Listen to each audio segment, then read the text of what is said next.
एक घर में 4 लोग बैठ के, खुद के अजीज करीब रिश्तेदार बैठ के ये फैसला ना कर लें कि इस आदमी की बात नहीं सुनी जानी चाहिए। उन इस्लाम में जहाँ बच्चों को हमने मारे पड़वाई और जेलें कटवाई और जिन लोगों ने उनके साथ ये किया था, उन्हीं को आपने उनके हल्कों में टिकट दे के मैंने MP बना के उन पर मुसल्लत कर दिया। मेरी बात ये सुनी कहीं कहीं नहीं सुनी जा रही, तो जवाब नहीं आ रहा, तो मैं रिएक्ट करूंगा ना यार। आप पार्टी छोड़ दी, बड़ा मैं बहुत खुश हुआ। कोई हमें गाली देगा भी तो हम उसको जवाब गाली में नहीं देंगे, बल्कि उसे माजरत कर देंगे कि हमें माफ कर दो। अच्छा, महंगाई है और टेररिज्म नहीं है, महंगाई में आपका गुजारा बहुत अच्छा हो रहा होगा, मेरा तो नहीं हो रहा भाई।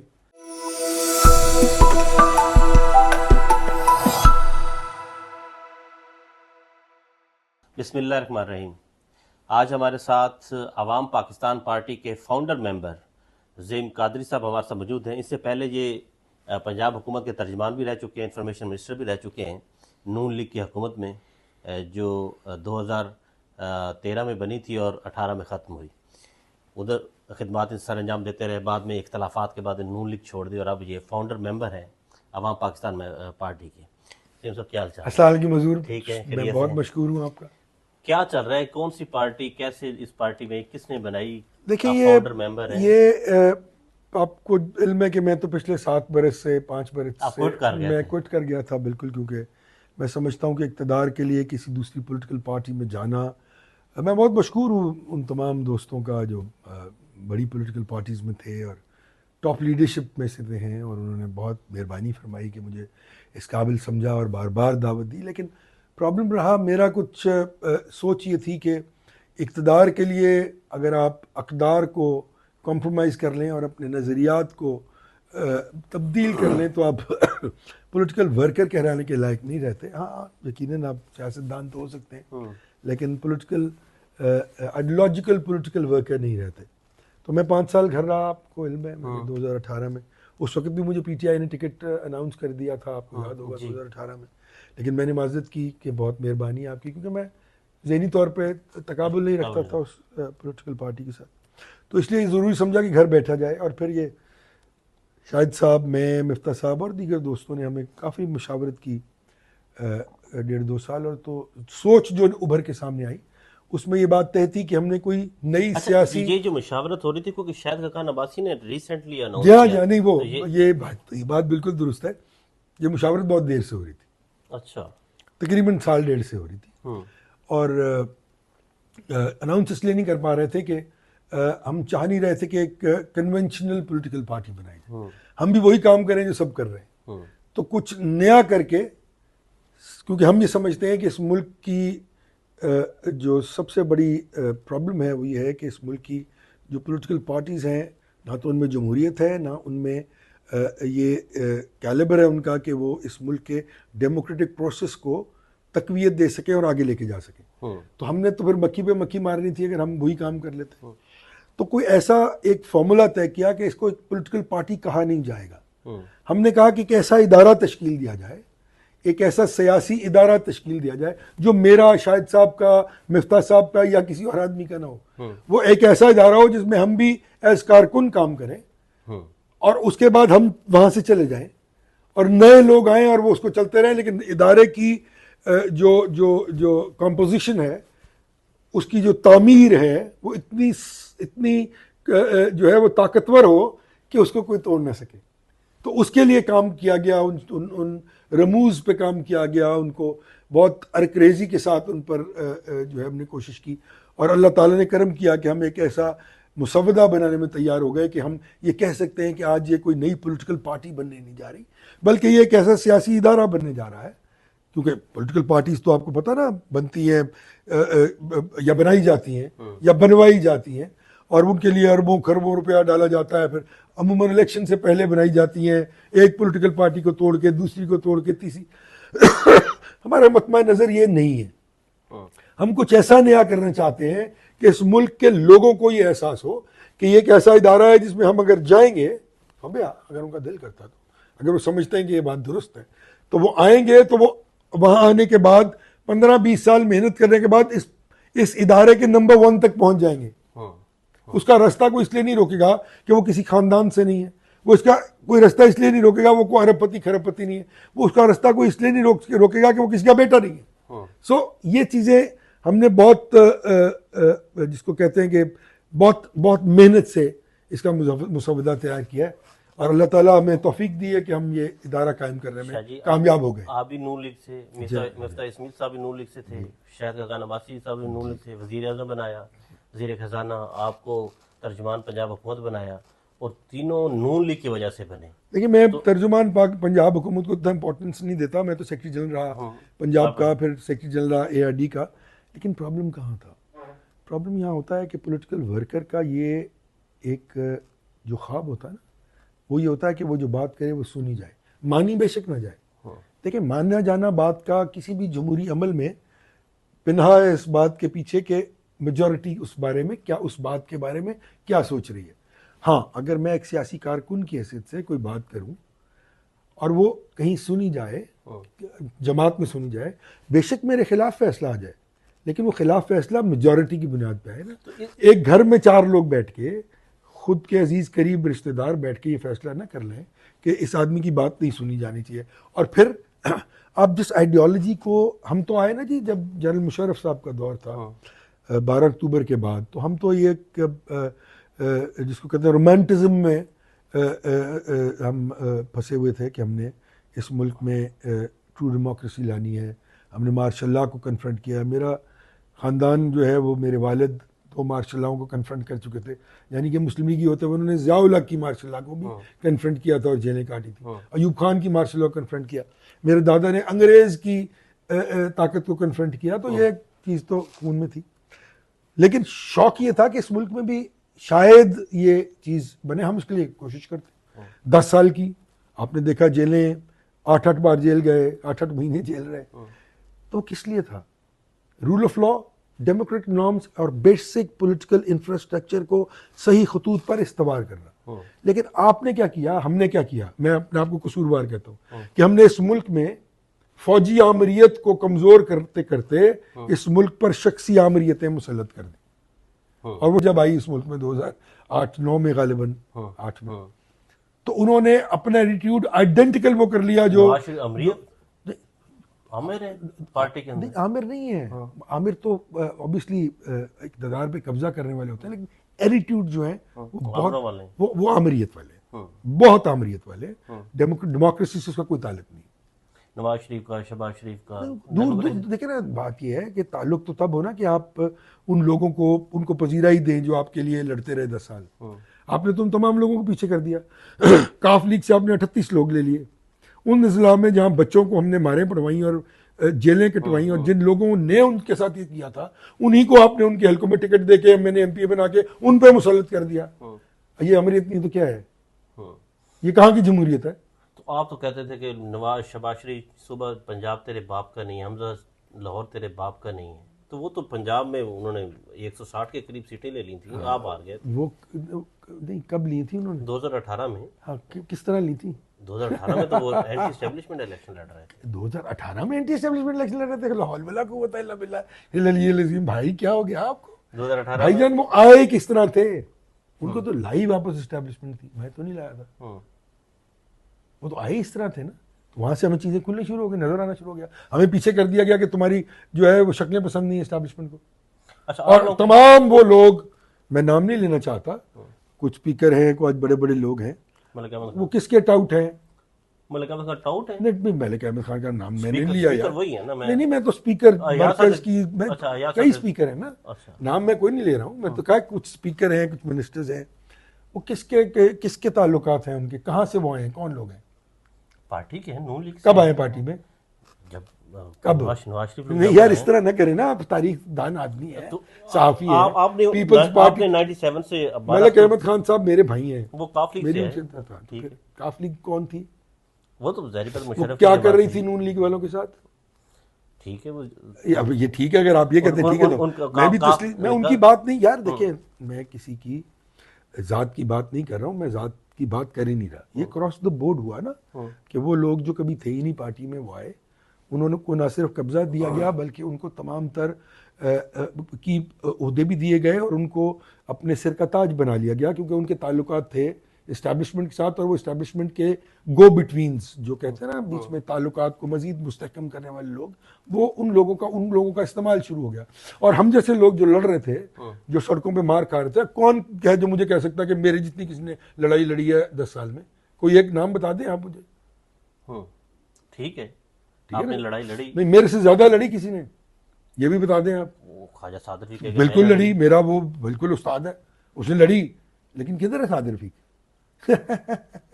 वो तो बन रहे हैं सेक्रेटरी जनरल। जब बन जाएंगे तो मुझे फोन करके बताइएगा। नहीं बनेंगे सर, बने ना बने मेरा इशू नहीं है। वैसे आपको लगता लेकिन है वो कहाँ है अब?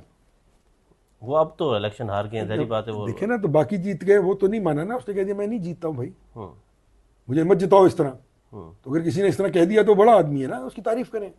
अर्ज ये है कि देखें, ये मैं साद रफीक की बात नहीं कर रहा हूँ, ऐसे कम से कम 100-150 गुमनाम सिपाही हैं मुशर्रफ दौर के, जिन्होंने अपनी जायदादें, अपनी जानें, अपना घर बार, अपने बीवी बच्चे तक कुर्बान किए हैं मुस्लिम लीग नून पर। और जब वो ये तशरीफ लाए 2008 के बाद, उनको पार्टी से निकाल दिया गया बेकायदा, और उनकी जगह काफ लीग के वो लोटे ले लिए गए जो वहां पे मुशर्रफ के दौर में MNA MP थे, और उन्होंने उन पर 12-12, 15-15 पर्चे कराए और उनको कुटवाया जेलों में। तो फिर मैं क्या करूंगा?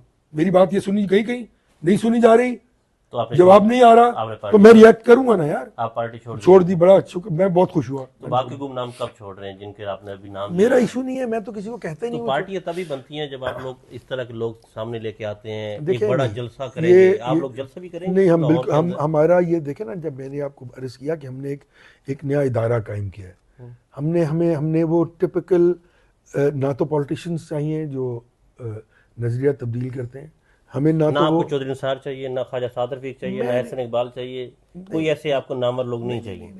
नामवर लोग, इनमें आपने साद रफीक साहब का नाम ऐसे ही ले दिया। साद रफीक तो किसी को भी चाहिए होगा, ये बात नहीं है।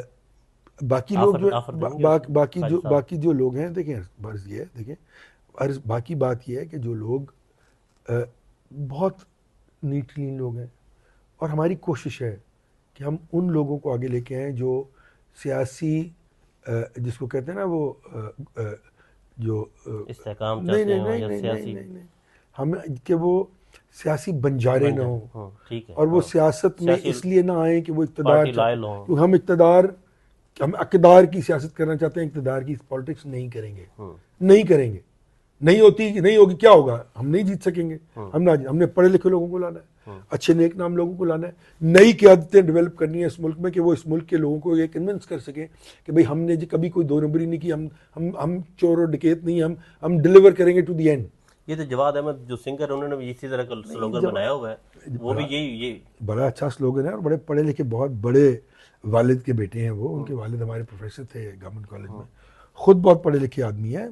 तो क्या देखिए यार, अवाम ने एक्सेप्ट नहीं किया, मेरे कहने का मतलब है अवाम ने बिल्कुल उन्होंने 3-4 इलेक्शन लड़े, 400 वोट लिए, ना करे अवाम एक्सेप्ट। आपने सही को सही और गलत को गलत कहना ना। मैं तो किसी के पैर की जूती भी नहीं हूँ, इमाम अली मकाम की। आप देखें कि उस वक्त लोग यही कह रहे थे ना कि गलत 72 रह गए थे ना, लेकिन वो 72 गए नहीं थे। आज कौन जिंदा है, इमाम कि कोई और? बात खत्म। अब आपने सही बात करनी है, उसका रिजल्ट कोई भी हो उसको फेस करना है। अब दोबारा PDM बन रही है, तो आपकी जो जमात है वो क्या PDM में शमूलियत करेगी? देखिए, आप लोग अपने, मेरा जाती फैसला क्या है ये तो मैं आपको बाद में बताता हूँ, लेकिन बहरहाल ये एक पार्टी का फैसला होगा ना, तो ये कंसेंसस से ही होगा। कोई एक आदमी घर से उठ के नहीं कहेगा कि हाँ भाई तुम सारे PDM चले जाओ।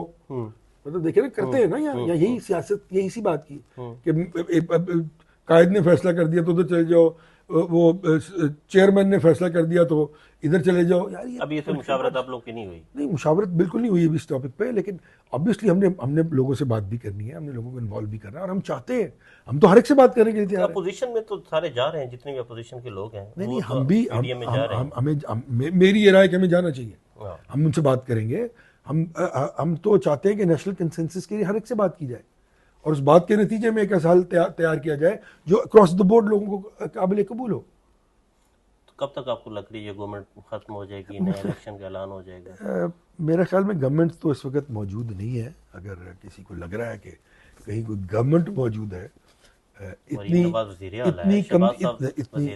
इतनी कमज़ोर ग्राउंड फुटिंग्स पे खड़ी गवर्नमेंट जो है, मैंने अपनी ज़िंदगी में नहीं देखी, जहाँ खुद उनके लोग ये जानते हैं और कह रहे हैं निजी महफिलों में कि सब फॉर्म 45 की पैदावार है।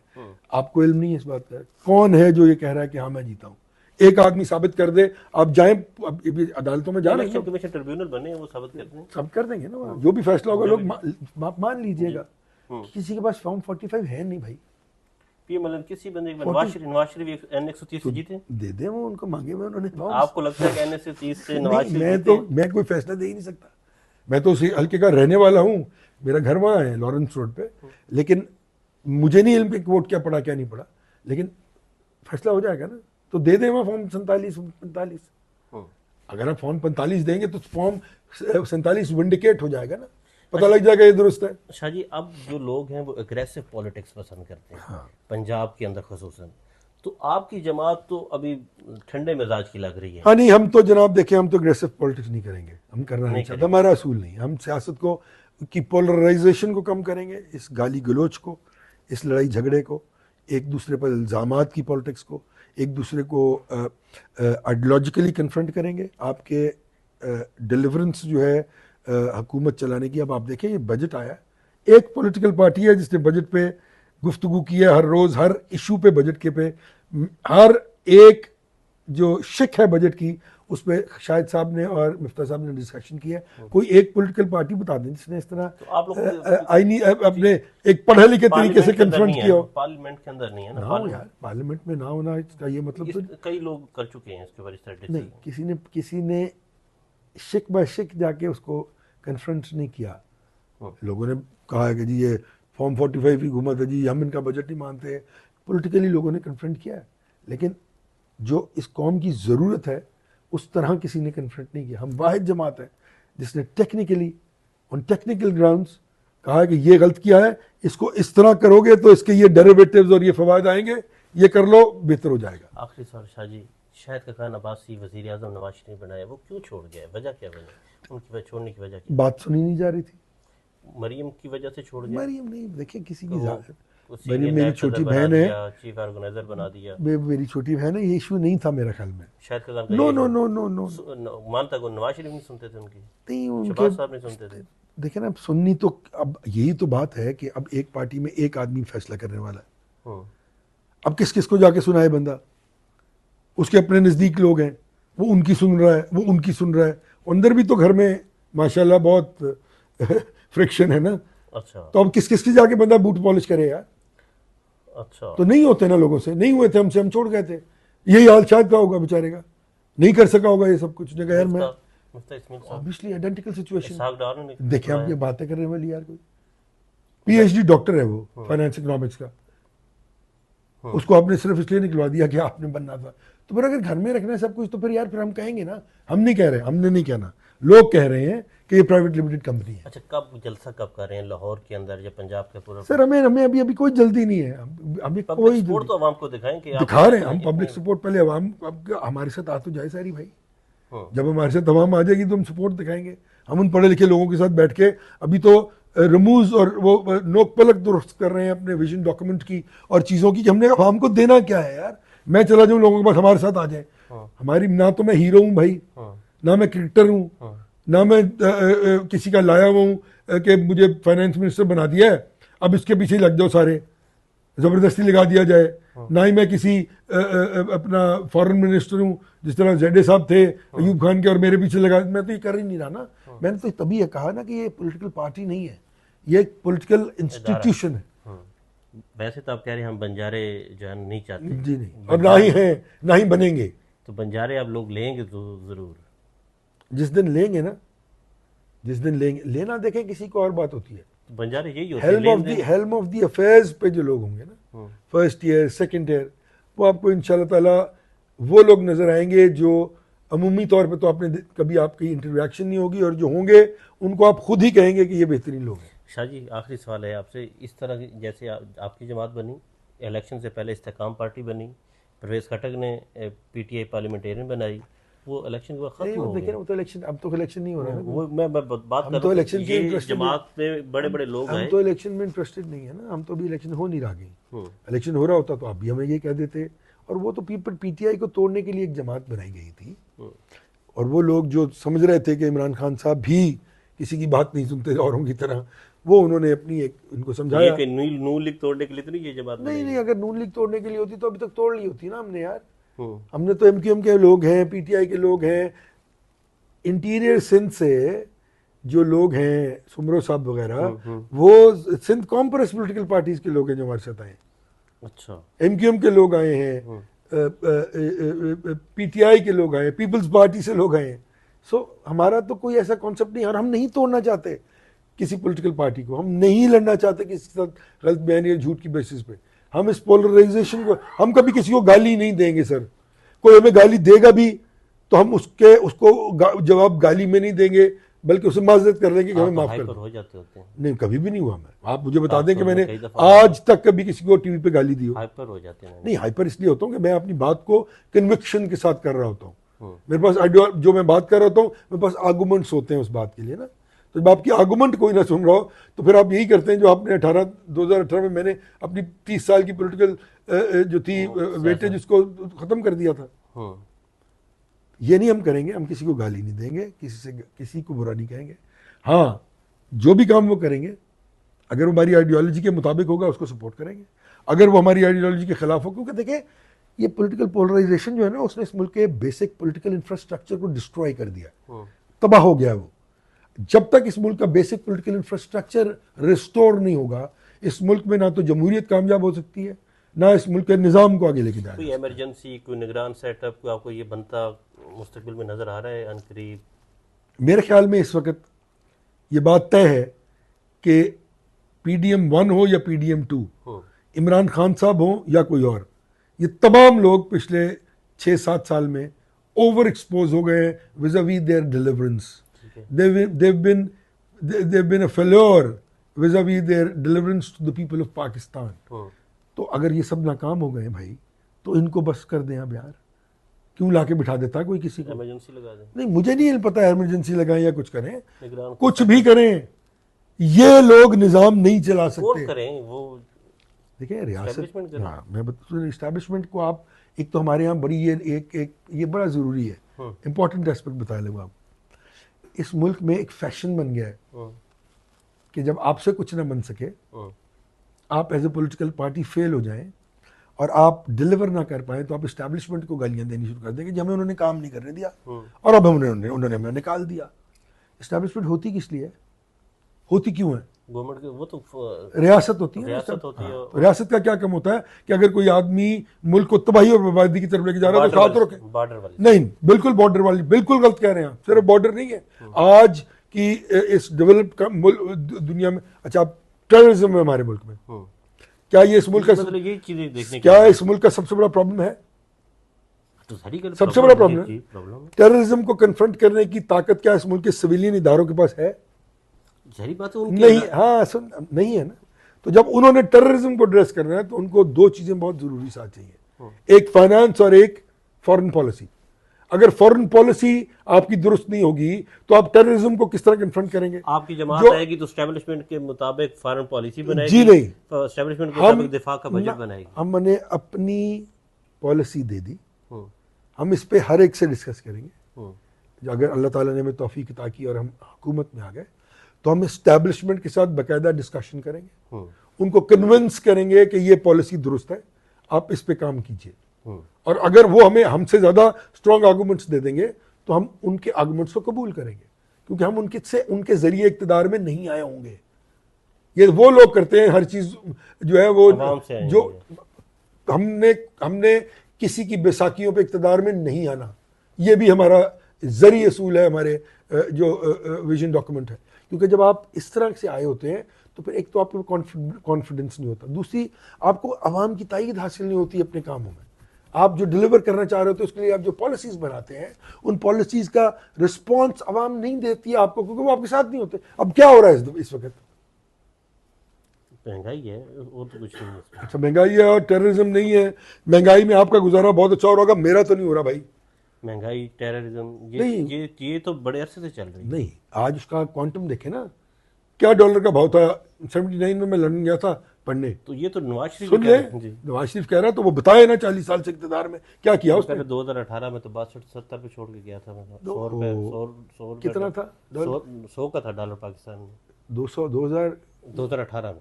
17 की वो बात करते हैं। 100 रुपए का था जी। नहीं भाई, क्या कर रहे हैं आप? ये 2017 की वो फिगर वो बताते हैं गलत नवाज कहते हैं शरीफ ना, इस तरह ना करें। 1983 में जब मैं पहली दफा बाहर गया हूँ तो मैं उस वक्त पाउंड का रेट 14 रुपए था। साहब। अच्छा। अब आज कितने साल हो गए? 30 साल हो गए। तो रेट किधर है? 360 रुपए का पाउंड है। ये किसने किया यार? उस वक्त कर्जा जो था ना पाकिस्तान का, वो पता नहीं 17 अरब था कि 19 अरब रुपया था। आज 24,000 अरब रुपया, 44,000 रुपया पे अरब कर्जा पे। वो किधर गए पैसे? क्या किया आपने उस चीज को कम करने के लिए? आप लोग थे सियासत में। मैं नहीं था ना यार, मैं फैसले नहीं कर, शाहिद खाकान फैसले नहीं, साल शाहिद खाकान वज़ीर-ए-आज़म फैसले नहीं कर सकता था। क्यों? वो तो वजीर आजम थे। तो हो, सियासत किसी और की थी, किसी और की पार्टी शक थी, होती, एक पावर की सीट पे बैठे नहीं कर सकता था वो फैसले खुद। तभी तो उसने कहा कि भाई मैं नहीं कर सकता हूं, मेरे से फैसले, मुझे फैसले नहीं करने दिए जा रहे। ओपनली कहा उसने, बारहा कहा। कौन पार्टी में तो नहीं, एस्टेब्लिशमेंट उन्होंने नो पार्टी, नवाज शरीफ रोकते थे। भाई शहबाज शरीफ हर वक्त नाकाम करने की कोशिश करता था शाहिद खाकान अब्बासी को, every day. As a prime minister ji, ये काम ना कर सकते जी, और ये नालायक साबित हो। हाँ जी। तो ये देखें, ये पॉलिटिकल बातें, ऑब्वियसली सारी दुनिया को इस बात का पता। अर्ज ये है कि ये पॉलिटिकल पार्टी ना तो मेरी भाई, ना शाहिद खाकान अब्बासी साहब की है, ना मिफ्ता साहब की है। तो एक इदारा है, जो आएगा इसमें मेहनत करेगा, जहां तक पहुंच सकता है वो पहुंच जाएगा। नंबर 1 पे भी जा सकता है, क्योंकि कानून है कि 6 साल के बाद कोई ये ओहदा रख नहीं सकता, दोबारा भी नहीं आ सकता। मतलब मैं ये कहूँ कि जी मैं 6 साल सदर रह लिया पार्टी का, अब 3 साल मेरा बेटा बन जाए, 3 साल बाद फिर मैं आ जाऊं। नहीं सर, ये नहीं हम खेलते, हमने ये नहीं करना है भाई, बस एक दफा बढ़ने का। बस। बहुत शुक्रिया। और अगर सारी पार्टी भी कहे मिलके कि नहीं अभी आप ही दोबारा बने, तब भी नहीं बन सकता। पार्टी को भी नहीं आदमी लाना है। ठीक, बहुत शुक्रिया Shah ji. Thank you very much sir.